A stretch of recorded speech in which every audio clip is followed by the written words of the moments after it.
بسم اللہ الرحمن الرحیم۔ اعوذ باللہ من الشیطان الرجیم، بسم اللہ الرحمن الرحیم۔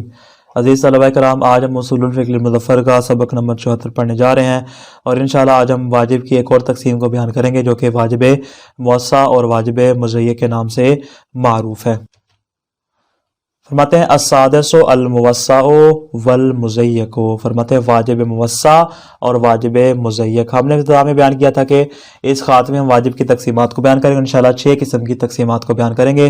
الحمدللہ ہم نے 5 قسم کی تقسیمات کو بیان کر دیا ہے، اور آج ہم انشاءاللہ 6ٹھی اور آخری قسم کو بیان کریں گے، اور اوامر کا باب اسی تقسیم کے بعد انشاءاللہ مکمل ہو جائے گا۔ فرماتے ایک اعتبار سے جو ہے واجب 2 حصوں میں تقسیم ہوتا ہے، یا وہ واجب مؤقت ہوتا ہے، یا وہ واجب غیر مؤقت ہوتا ہے۔ اور پھر واجب مؤقت میں بھی 2 قسمیں بنتی ہیں، یا وہ واجب موسع ہوتا ہے، یا وہ واجب مضیق ہوتا ہے۔ اس طرح واجب غیر مؤقت میں بھی 2 قسمیں بنتی ہیں، یا وہ واجب فوری ہوتا ہے، یا وہ غیر مؤقت واجب غیر فوری ہوتا ہے۔ یعنی واجب کی 2 قسمیں، مؤقت اور غیر مؤقت، مؤقت کی بھی 2 قسمیں ہیں، موسع اور مضیق، اور غیر مؤقت کی بھی 2 قسمیں ہیں، فوری اور غیر فوری۔ ان تمام تقسیمات کو انشاءاللہ میں ایک کر کے تفصیل کے ساتھ اور امثلہ اور مثالوں کے ساتھ بیان کریں گے۔ السادس الموسع والمضیق، واجب موسع اور واجب مضیق۔ ینقسم الواجب باعتبار الوقت الی قسمین، فرماتے ہیں وقت کے اعتبار سے اگر واجب کو تقسیم کیا جائے، وقت کی کیا ضروری ہے، ساری قسمیں بنتی ہیں وقت کے اعتبار سے، مؤقت اور غیر مؤقت، اور آگے ان کی قسمیں۔ فرماتے ہیں کہ وقت کے اعتبار سے واجب جو ہے وہ 2 حصوں میں تقسیم ہوتا ہے، یا واجب مؤقت و غیر مؤقت، واجب مؤقت ہوتا ہے یا واجب غیر مؤقت ہوتا ہے۔ ثم المؤقت الی، فرماتے ہیں جو واجب مؤقت ہے وہ بھی 2 حصوں میں تقسیم ہوتا ہے، موسع و مضیق، یا واجب موسع ہوتا ہے یا واجب مضیق ہوتا ہے۔ ثم غیر المؤقت الی، اور جو واجب غیر مؤقت ہے وہ بھی 2 حصوں میں تقسیم ہوتا ہے، الی فوری و غیر فوری، واجب فوری یا واجب غیر فوری ہوتا ہے۔ یعنی کلی طور پر ہمارے سامنے مؤقت اور غیر مؤقت کی 4 قسمیں آ جاتی ہیں، موسع، مضیق، فوری اور غیر فوری۔ ونبدا بغیر المؤقت، مصنف فرماتے ہیں کہ ہم سب سے پہلے غیر مؤقت کو بیان کریں گے، اس کی حصوں کو بیان کریں گے انشاءاللہ، اس کے بعد ہم واجب مؤقت اور اس کے بعد اس کی تمام اقسام اور جزئیات کو بیان کریں گے۔ سب سے پہلے بیان کریں واجب غیر مؤقت کو۔ واجب غیر مؤقت کیا ہوتا ہے؟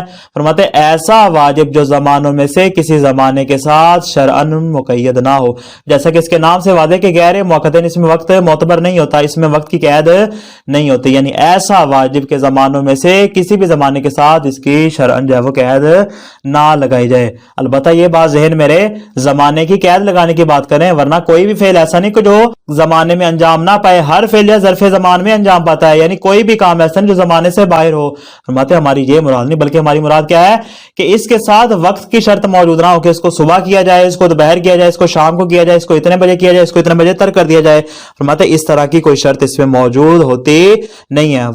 واجب کی کیسے کیا ہوتا ہے؟ آزاد ہوتا ہے، اس لیے ہم نے اس کو واجب غیر مؤقت کا نام دیا۔ جیسے مسجد سے نجاست زائل کرنا، اب مسجد سے نجاست زائل کرنے کا کوئی وقت معین نہیں ہے، بلکہ کیا ہے جس وقت بھی آپ چاہیں مسجد سے نجاست زائل کر سکتے ہیں، اگرچہ آپ نے کسی وقت میں ہی انجام دینی، آپ دوپہر کے وقت کریں گے، شام کے وقت کریں گے، یعنی ظرف زمان تو ہے، لیکن ظرف زمان کی وہاں پہ قید موجود نہیں کہ صبح کے وقت ہی کرنا ضروری ہے، دوپہر کے وقت ہی کرنا ضروری ہے، یا رات کے وقت کرنا ضروری ہے، الاخری۔ فرماتے اس طرح کی قید اس میں موجود نہیں ہوتی۔ غیر المؤقت ما لم یعتبر فیہ شرعاً وقت مخصوص، فرماتے ہیں کہ ایسا واجب کہ جس میں شرعاً کوئی خاص وقت معتبر نہیں ہوتا۔ وَإِنْ كَانَ كُلُّ فِعْلٍ لَا يَخْلُو عَقْلًا مِّن زَمَنٍ يَكُونُ ظَرْفًا لَهُ، فرماتے ہیں اگرچہ ہر فعل جو ہے وہ عقلاً کسی بھی زمانے سے خالی نہیں ہوتا، کون سا زمانہ؟ کہ یکون ظرفا لہ، جو اس کے لیے ظرف قرار پا رہا۔ میں نے آسان الفاظ میں بیان کیا کہ کوئی بھی فعل ایسا نہیں جو ظرف زمان سے خالی ہو، ہر فعل ظرف زمان میں انجام پاتا ہے، یعنی کوئی بھی کام ایسا نہیں ہے کہ جو وقت کے اندر موجود نہ ہو، وقت کی کیسے خارج ہو۔ مثال کا قضاء الفائتہ، جیسا کہ فوت شدہ نماز کی قضا کرنا، وازالۃ النجاست المسجد، مسجد سے کیا کرنا؟ نجاست کو دور کرنا، والامر بالمعروف، امر معروف کرنا، والنہی عن المنکر ونحو ذلک۔ فرماتے اس کے علاوہ جتنے بھی مثالیں ہیں وہ ساری کی ساری غیر موقت میں آ جاتی کہ جس میں کسی قسم کا شرعاً کوئی وقت معتبر نہیں ہوتا۔